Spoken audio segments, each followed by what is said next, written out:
Hello friends, आज हम इस वीडियो में बीपीएससी टीआरई में अब तक पूछे गए प्रश्नों को देखेंगे जो आने वाले किसी भी एग्ज़ाम में आपको हेल्प करेगा। हम देखेंगे टीआरई 3 जो री एग्ज़ाम हुआ वहाँ तक जितने भी प्रश्न पूछे गए हैं उन सभी प्रश्नों का यहाँ पे संकलन किया गया है। हम पार्ट बाय पार्ट करके देखेंगे और चीज़ों को देखेंगे कि आखिर सवाल कहाँ से बनते हैं, किस टाइप के क्वेश्चंस पूछे जाते हैं, ताकि आपको आने वाले एग्ज़ाम की तैयारी करने में थोड़ा सा मदद मिल सके, हेल्प हो सके। ठीक है, तो चलिए फिर देखते हैं। इसमें से ध्यान रखिएगा कि कुछ कुछ क्वेश्चंस हमने बीपीएससी जो एग्ज़ाम होता है बिहार में उस का भी मैंने कुछ कुछ क्वेश्चंस लिया है। ठीक है, टीआरई का तो लिया ही है, मैंने सारा क्वेश्चंस ले रखा है। ठीक है, टॉपिक वाइज हमने लिया है। ठीक है, ध्यान रखिएगा। तो ये ध्यान रखना है कि बीपीएससी में जो क्वेश्चंस पूछे जाते हैं वो भी हमने यहाँ पर लिया है और साथ ही साथ बीपीएससी टीआरई में जितने क्वेश्चंस पूछे गए हैं उन सभी क्वेश्चनों को मैंने यहाँ पे संकलन किया है, ताकि आप तैयारी का नया आयाम दे सकें, एक नई दिशा दे सकें और समझ सकें कि क्वेश्चंस कहाँ से पूछे जाते हैं, एक तैयारी का एक आधार आप बना सकें। ठीक है, तो चलिए फिर शुरू करते हैं और देखते हैं आज का पहला सवाल क्या पूछा गया था। ध्यान दीजिएगा, ये सवाल बीपीएससी टीआरई 2.0 10/12/2023 पेपर 3 में ये पूछा गया था। ठीक है, आप लोग खुद देख लेंगे, हर बार मैं इसे पढ़ूंगा नहीं। ठीक है, आप देख लीजिएगा ये कौन सा एग्जाम में पूछा गया था। ठीक है, नीचे यहाँ पे दिया हुआ रहेगा। ठीक है, तो चलिए सवाल देखते हैं। सवाल था मगध एवं अंग के मैदान निम्नलिखित में से किसके हिस्से हैं। मगध एवं अंग के मैदान निम्नलिखित में से किसके हिस्से हैं, दिए गए ऑप्शन में आपको बतानी है। ठीक है, एक चीज़ यहाँ पे और कहना चाहूँगा कि आप बीपीएससी का किसी भी का एग्ज़ाम तैयारी बीपीएससी का किसी का भी एग्ज़ाम की तैयारी कर रहे हैं, अगर बिहार की प्रतियोगिता परीक्षा की तैयारी कर रहे हैं और कोई भी एग्ज़ाम की तैयारी कर रहे हैं, आप सभी के लिए महत्वपूर्ण है। चाहे किसी भी एग्ज़ाम का तैयारी कर रहे हो, चाहे बीपीएससी टीआरई का कर रहे हो, चाहे बीपीएससी का कर रहे हो या इंटर लेवल का कर रहे हो, ये सभी के लिए महत्वपूर्ण है। ऐसा नहीं है कि सिर्फ बीपीएससी टीआरई के लिए ही है, सभी के लिए ये महत्वपूर्ण है, ध्यान रखिएगा। ठीक है, आप किसी की तैयारी कर रहे हो, बिहार का कोई भी प्रतियोगिता परीक्षा की तैयारी कर रहे हैं तो आपके लिए बहुत महत्वपूर्ण है। आप इसके स्किप ना कीजिए, जरूर देखिए इसको।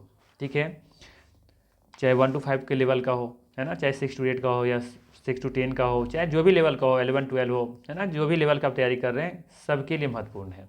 ठीक है, क्योंकि सारे सवालों को यहाँ पे लिए गए हैं, ध्यान रखिएगा। चलिए इसका आंसर क्या होगा बताइएगा। तो ध्यान रखिएगा, इसका सही आंसर होगा यहाँ पे बी ऑप्शन। ठीक है, मध्य गंगा का मैदान। ठीक है, मगध एवं अंग के मैदान निम्नलिखित में से किसके हिस्से हैं, तो ये मध्य गंगा के मैदान का है। यहाँ पे थोड़ा सा टाइपिंग मिस्टेक है। ठीक है, ये ध्यान रखिएगा, यहाँ पे मैदान होगा। ठीक है, ये मैदान है। ठीक है, ध्यान दीजिएगा, यहाँ पे मध्य गंगा का मैदान पूर्वी उत्तर प्रदेश और संपूर्ण बिहार तक विस्तृत है, ये फैला हुआ है। ध्यान रखना है कि मध्य गंगा का मैदान पूर्वी उत्तर प्रदेश और संपूर्ण बिहार तक ये फैला हुआ है। अंग महाजनपद का क्षेत्र वर्तमान भागलपुर तथा मुंगेर जिले में स्थित था। ठीक है, मगध महाजनपद वर्तमान पटना, गया तथा शाहाबाद में स्थित था, जो मध्य गंगा के मैदान में स्थित है। ठीक है, तो इन सब चीज़ों को आप ध्यान में रखेंगे। ठीक है, चलिए अगला सवाल देखते हैं। अगला सवाल है प्रारंभिक वैदिक काल के दौरान कौन सा शहर प्राचीन मगध साम्राज्य की राजधानी के रूप में कार्य करता था। बताना है प्रारंभिक वैदिक काल के दौरान कौन सा शहर प्राचीन मगध साम्राज्य की राजधानी के रूप में कार्य करता था, दिए गए ऑप्शन में आपको बतानी है। सही आंसर होगा राजगृह। ठीक है, यहाँ पे ए ऑप्शन बिल्कुल सही है, ध्यान रखिएगा। ठीक है, ध्यान दीजिएगा, यहाँ पे प्रारंभिक वैदिक काल के दौरान राजगृह, जिसे गृहज भी कहा जाता था, शहर प्राचीन मगध साम्राज्य की राजधानी के रूप में कार्य करता था। मगध साम्राज्य में आधुनिक पटना, गया तथा शाहाबाद का कुछ हिस्सा पड़ता था। बिम्बिसार और अजातशत्रु के समय इसकी राजधानी राजगीर या फिर राजगृह थी, किंतु उदयन ने राजगृह से अपनी राजधानी कहाँ ले गया था, पाटलिपुत्र या फिर कुसुमपुर स्थानांतरित की थी। शिशुनाग वंश के शिशुनाग ने पाटलिपुत्र से राजधानी स्थानांतरित करके वैशाली को मगध साम्राज्य की राजधानी बनाया, किंतु कालांतर में कालाशोक पुनः पाटलिपुत्र स्थानांतरित कर लिया और मौर्य साम्राज्य तक यही राजधानी ये बनी रही। तो यहाँ से हर एक लाइन अपने आप में महत्वपूर्ण है, ध्यान दीजिएगा। ठीक है, पीडीएफ फाइल आपको हम देंगे। ठीक है, बिल्कुल परेशान होने की जरूरत नहीं है, पीडीएफ जरूर पढ़िए, रीड कीजिए, वीडियो देखिए, चाहे जैसे देखिए, क्वेश्चन सही से बनने वाले हैं। एक्स्ट्रा फैक्ट हम जो दे रहे हैं यहाँ पे, सवाल वहीं से बनने वाले हैं। ठीक है, ध्यान रखिएगा। चलिए अगला सवाल है, बोधिसत्व पद पानी की पेंटिंग स्थित है। बताना है यहाँ पे बोधिसत्व के बारे में कि पेंटिंग स्थित कहाँ पे है। बाग में, एलोरा में, अजंता में, ठीक है, या फिर बदामी में। सही आंसर हो जाएगा यहाँ पे सी ऑप्शन, ठीक है, अजंता में। ठीक है, ध्यान रखिएगा, एलोरा या ये माफ कीजिएगा, यहाँ पे अजंता बिल्कुल सही है, ध्यान रखिएगा। ध्यान दीजिएगा यहाँ पे, बोधिसत्व पद्मपाणि की पेंटिंग अजंता की गुफा में स्थित है। संस्कृत में पद्मपाणि का शब्दार्थ जो शाब्दिक जो अर्थ होता है वो होता है कमल धारण करने वाला। ठीक है, बदामी गुफा मंदिर कर्नाटक के उत्तरी भाग में व बागलकोट जिले में स्थित हिंदू और जैन गुफा मंदिरों के लिए प्रसिद्ध है। एलोरा गुफाएं, एलोरा दुनिया के सबसे बड़े रॉक कट हिंदू मंदिर गुफा परिसर में से एक है, जिसमें 600 से लेकर के 1000 ईस्वी की कलाकृतियाँ यहाँ पे देखने को मिलती हैं। ठीक है, चलिए अगला सवाल लेते हैं। अगला सवाल पूछा गया था, भारतीय कला में स्तूप, चैत्य और विहार का निर्माण निम्नलिखित में से किससे संबंधित है। भारतीय कला में स्तूप, चैत्य और विहार का निर्माण निम्नलिखित में से किससे संबंधित है। दिए गए ऑप्शन में आपको बतानी है, ध्यान रखना है। बौद्ध धर्म इसका सही आंसर होगा। आई थिंक इजी क्वेश्चन होगा आपके लिए। ठीक है, भारतीय कला में स्तूप, चैत्य और विहार का निर्माण निम्नलिखित में से किससे संबंधित है, ये बौद्ध धर्म से, है ना। इजी क्वेश्चन था वैसे। ध्यान दीजिएगा, भारतीय कला में स्तूप, चैत्य और विहार का निर्माण बौद्ध धर्म से संबंधित है। बौद्ध धर्म की धार्मिक वास्तुकला भारतीय उपमहाद्वीप में विकसित हुई। चैत्य बौद्ध पूजा स्थल है, जबकि विहार बौद्ध भिक्षुओं का निवास स्थल है। स्तूपों के निर्माण का उद्देश्य गौतम बुद्ध के पवित्र अवशेषों की पूजा व सुरक्षा थी। ठीक है, सभी लाइन अपने आप में महत्वपूर्ण है, ध्यान रखिएगा।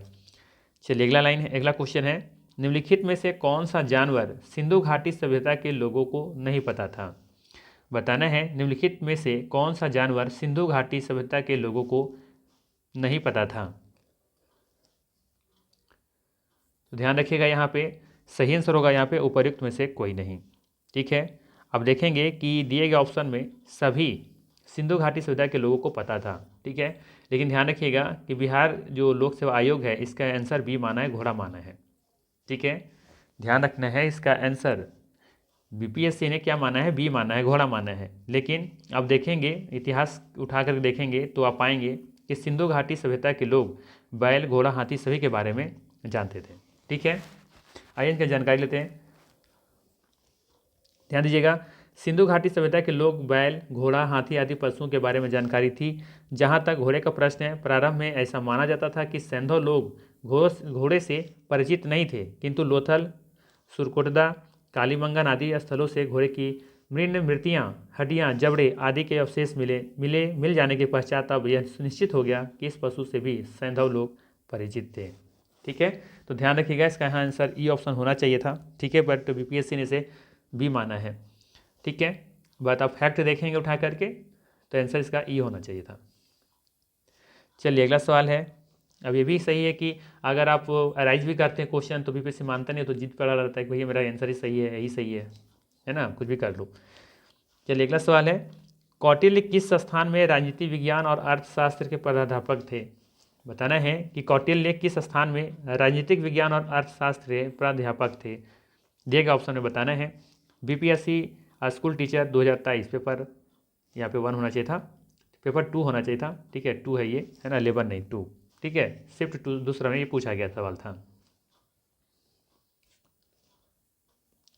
सही आंसर हो जाएगा यहाँ पे तक्षशिला। ठीक है, सी ऑप्शन बिल्कुल यहाँ पे सही है, ध्यान रखना है। ठीक है, कौटिल्य किस संस्थान में राजनीति विज्ञान और अर्थशास्त्र के प्राध्यापक थे, तक्षशिला का। ठीक है, ध्यान दीजिएगा, कौटिल्य, ये कौटिल्य हो गया यहाँ पे, जिन्हें चाणक्य के नाम से भी जाना जाता है। ठीक है, हाँ ध्यान दीजिएगा, एक प्रसिद्ध भारतीय अर्थशास्त्री, दार्शनिक और राजनीतिक सलाहकार थे। ये प्राचीन तक्षशिला विश्वविद्यालय में राजनीति विज्ञान और अर्थशास्त्र के प्राध्यापक थे, जो विश्व के सबसे पुराने विश्वविद्यालय में से एक था और प्राचीन भारत में शिक्षा का केंद्र था। ठीक है, चलिए अगला सवाल लेते हैं। अगला सवाल है, निम्नलिखित कथनों पर विचार करें। ठीक है, पहला दे रखा है, फहियान एक चीनी यात्री था। ठीक है, ध्यान दीजिएगा, यहाँ पे ये यात्री है। फहियान एक चीनी यात्री था जो हर्ष के शासनकाल के दौरान भारत आया। सेकेंड कथन है, हेनसांग एक चीनी बौद्ध भिक्षु थे जिन्होंने चंद्रगुप्त द्वितीय के शासनकाल के दौरान भारत का दौरा किया था। उपर्युक्त में से कौन सा कथन सही है? तो अब देखेंगे कि कोई भी कथन यहाँ पे सही नहीं है। ठीक है, डी ऑप्शन सही होगा। ठीक है, अब देखेंगे पहला जो कथन दे रखा है, फहियान एक चीनी यात्री था, ये सही है। ठीक है, देखेंगे चीनी एक बौद्ध तीर्थ यात्री था ये, जो कि चंद्रगुप्त द्वितीय के शासनकाल के दौरान भारत आया था। ठीक है, ना कि हर्ष के दौरान। ये हर्ष में देखेंगे हर्षवर्धन आया था, ये हेनसांग आया था, है ना, ये हेनसांग आया था हर्षवर्धन के काल में। तो दोनों कथन यहाँ पे गलत है, ध्यान रखिएगा। फहियान एक चीनी बौद्ध तीर्थयात्री था जो चंद्रगुप्त द्वितीय के शासनकाल के दौरान भारत आया था। पाटलिपुत्र शहर में फहियान ने लगभग 3 साल संस्कृत का अध्ययन किया। हेनसांग एक चीनी बौद्ध भिक्षु था जो राजा हर्षवर्धन के शासनकाल में भारत आया था।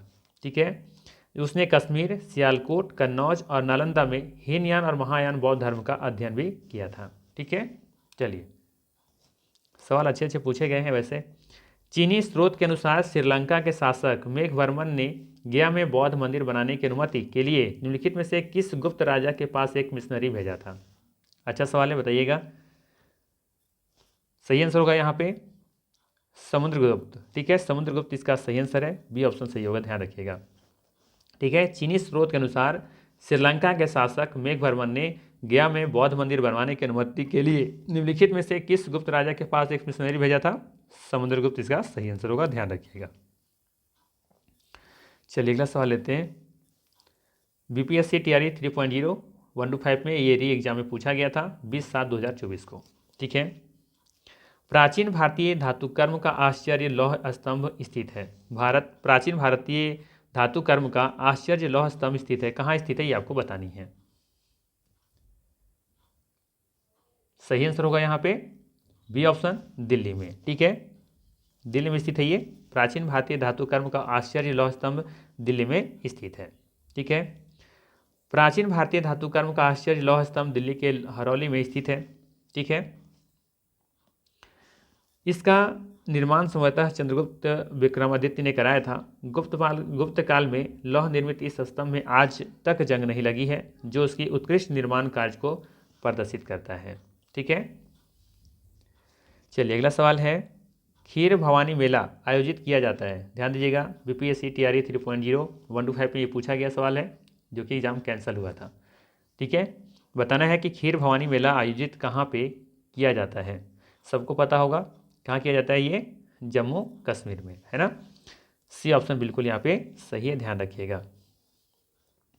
वीर भवानी मेला प्रतिवर्ष ज्येष्ठ अष्टमी को जम्मू कश्मीर में मनाया जाता है। यह कश्मीरी हिंदुओं के सबसे प्रमुख धार्मिक उत्सवों में से एक है। जम्मू कश्मीर के प्रमुख मेले झीरी मेला, पुरमंडल मेला, बहू मेला और लोहड़ी जैसे प्रमुख मेला व त्यौहार हैं, ये भी ध्यान रखिएगा। ठीक है, चलिए अगला सवाल लेते हैं। सवाल है, राजनीति की प्रारंभिक पुस्तक नीतिसार किसके द्वारा लिखी गई थी? राजनीति की प्रारंभिक पुस्तक नीतिसार किसके द्वारा लिखी गई थी?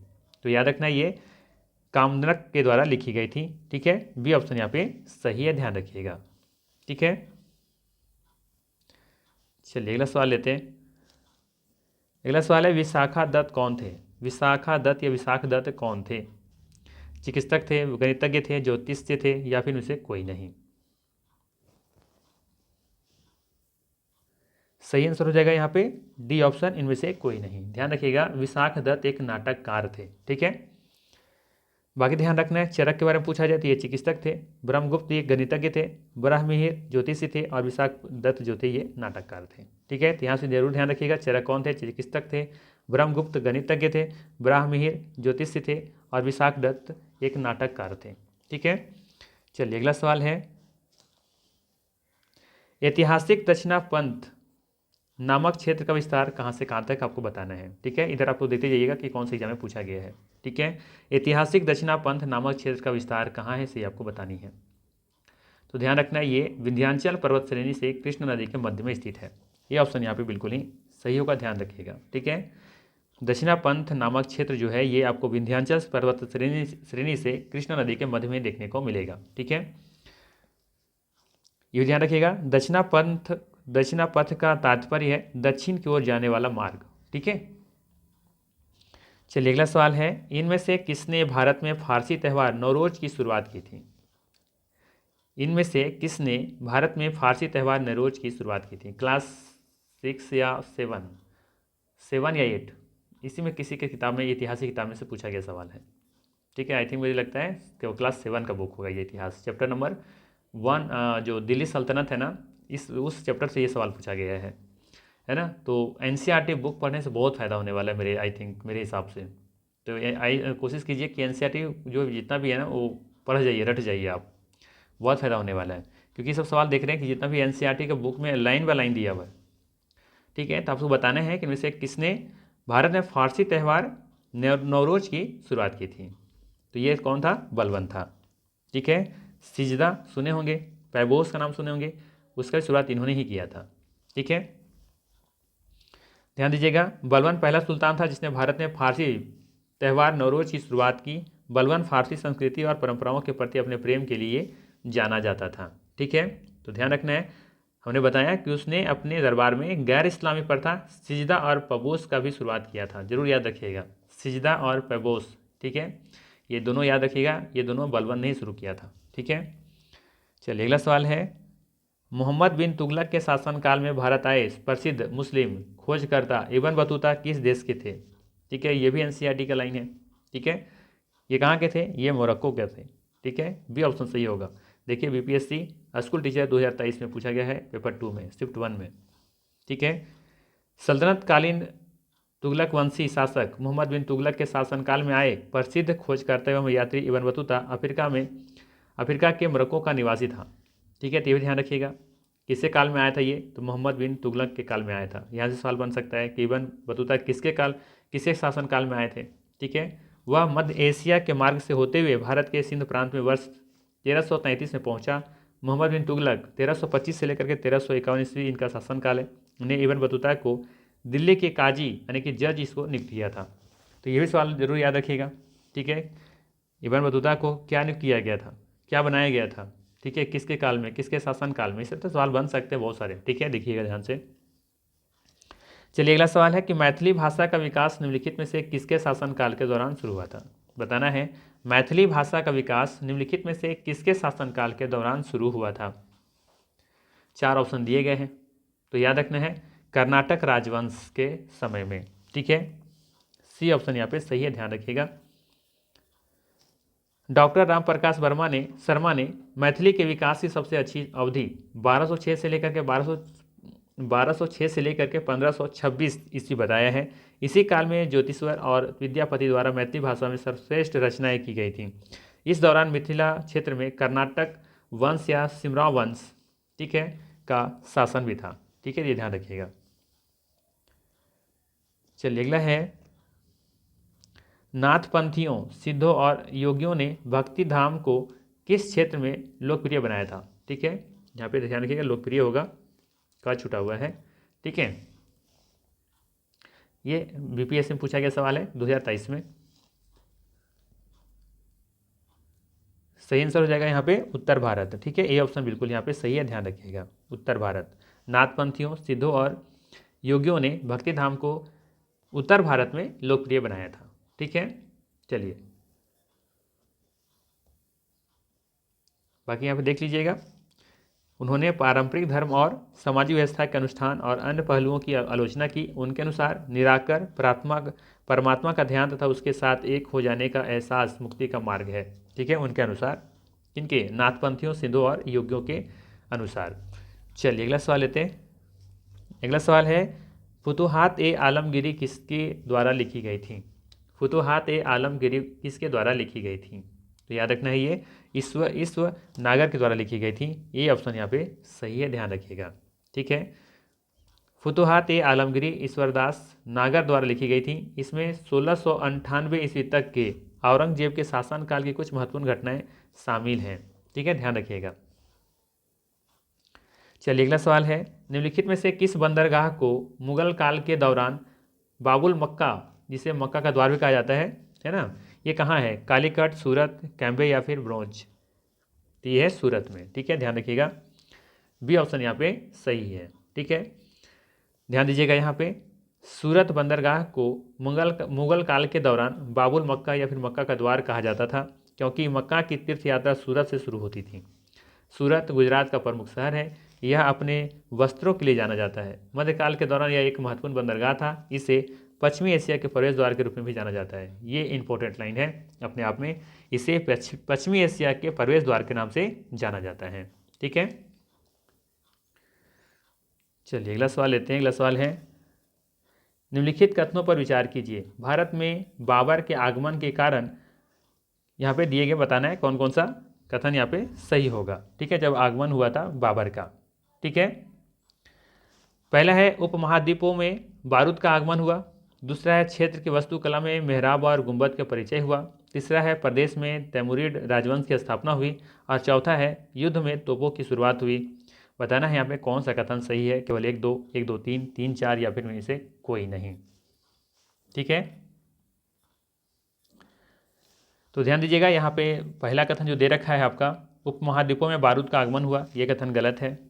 ठीक है, इस बार दे रखा है क्षेत्र की वास्तुकला में मेहराब और गुंबद का परिचय हुआ, ये भी कथन यहाँ पे गलत है। ठीक है, फिर है प्रदेश में तैमुरिड राजवंश की स्थापना हुई थी, बिल्कुल यहाँ पे सही है। देखेंगे बाबर जो है तैमूर वंश से संबंधित था। ठीक है, तो प्रदेश में तैमुरिड राजवंश की स्थापना हुआ था, तो ये कथन यहाँ पे सही है। और युद्ध में देखेंगे कि तोपों की शुरुआत हुई थी, तो देखेंगे इसी के समय में शुरुआत हुई थी, ये भी सही है। तो 3 और 4 सही दिख रहा है। ठीक है, सही आंसर होगा यहाँ पे सी ऑप्शन 3 और 4। ठीक है, बाकी ध्यान रखिएगा कि बाबर के आगमन के कारण भारत में तैमूर वंश की स्थापना हुई एवं युद्ध में तोपों की शुरुआत हुई थी। क्षेत्र की वास्तुकला में मेहराब और गुंबद दिल्ली सल्तनत के समय शुरुआत हुआ था। ठीक है, दिल्ली सल्तनत की स्थापना के पश्चात प्रारंभ हुआ था। बाबर का जन्म 14 फरवरी 1483 ईस्वी को मध्य एशिया के फरगान नामक स्थान पर हुआ था। बाबर ने काबुल पर अधिकार करने के बाद भारत पर 4 बार आरंभिक आक्रमण किए थे। ठीक है, चलिए अगला सवाल है, अष्टप्रधान मंत्री परिषद थी। अष्टप्रधान मंत्री परिषद थी, दिए गए ऑप्शन में बताना है। तो ध्यान रखना, ये मराठा प्रशासन में देखने को मिलता था, सी ऑप्शन सही है। ठीक है, अष्टप्रधान मंत्री परिषद मराठा प्रशासन में देखने को मिलती थी, सी ऑप्शन बिल्कुल यहाँ पे सही है। ठीक है, ध्यान रखिएगा, मराठा प्रशासन में शिवाजी की सहायता और परामर्श के लिए 8 मंत्रियों की एक परिषद हुआ करती थी। इसे अष्टप्रधान परिषद कहा जाता था। अष्टप्रधान परिषद का प्रत्येक मंत्री अपने विभाग का प्रमुख था। वह शिवाजी द्वारा नियुक्त होता था एवं अपने कार्यों के लिए वह शिवाजी के प्रति उत्तरदायी था। यह मंत्री शिवाजी के उच्च सचिव के समान थे, लेकिन शिवाजी मंत्रियों से परामर्श लेने के लिए बाध्य नहीं थे। शिवाजी ने किसी भी मंत्री के पद को अनुवांशिक नहीं होने दिया था। ठीक है, तो ये था फिलहाल यहाँ पे 21 MCQ। ठीक है, प्रीवियस ईयर से पूछे गए प्रश्नों का यहाँ पे हल। ठीक है, बाकी इसके आगे आधुनिक भारत जो का इतिहास से जो सवाल पूछे गए थे उसको लेकर के आएंगे। ठीक है, तो ये प्राचीन भारत मध्यकालीन से संबंधित कुछ प्रश्न थे। अब यहाँ से जो आगे सवाल लेकर के आएंगे वो आधुनिक भारत का इतिहास से पूछे गए प्रश्न को लेकर के आएंगे। ठीक है, तो वीडियो अगर अच्छा लगा तो लाइक जरूर कीजिएगा, और एक बार रिक्वेस्ट करेंगे कि एक बार वीडियो फिर से आप लोग देख लीजिए, फास्ट करके रिवीजन हो जाएगा, और उसके बाद आंसर खुद से देने का प्रयास कीजिए कि इसका आंसर ये है। तो उससे क्या होगा कि आपको याद हो जाएगा। आपको लग रहा होगा कि ये वीडियो को हम भी बनाने के लिए ऐसा करें, बिल्कुल भी नहीं, आपके फ़ायदे के लिए करें। वीडियो 23-24 मिनट का है, फास्ट करके देखिएगा, 12 मिनट में ख़त्म हो जाएगा, और आंसर खुद देने का प्रयास कीजिए, है ना, उससे रिवीजन हो जाएगा। और जो एक्स्ट्रा फैक्ट हम जो बता रहे हैं ना नीचे, उसको ज़रूर पढ़िए। ठीक है, बाकी PDF भी मिलेगा, तो उसको कोशिश कीजिए संडे के संडे दिन उसको रिवाइज जरूर कीजिए। ठीक है, आप अगर नौकरी लेनी है ना तो थोड़ा मेहनत तो करना पड़ेगा बॉस, है ना, बिना मेहनत तो कुछ मिलने वाला नहीं है। ठीक है, आप सोचोगे सिर्फ एक बार वीडियो देख लिया हो गया, तो कुछ नहीं होने वाला। ठीक है, रिवीजन कह सकते हैं सक्सेस का सबसे अच्छा मंत्र है। ठीक है, तो चलिए फिर मिलते हैं इसी तरह के नेक्स्ट वीडियो में। Thanks for watching.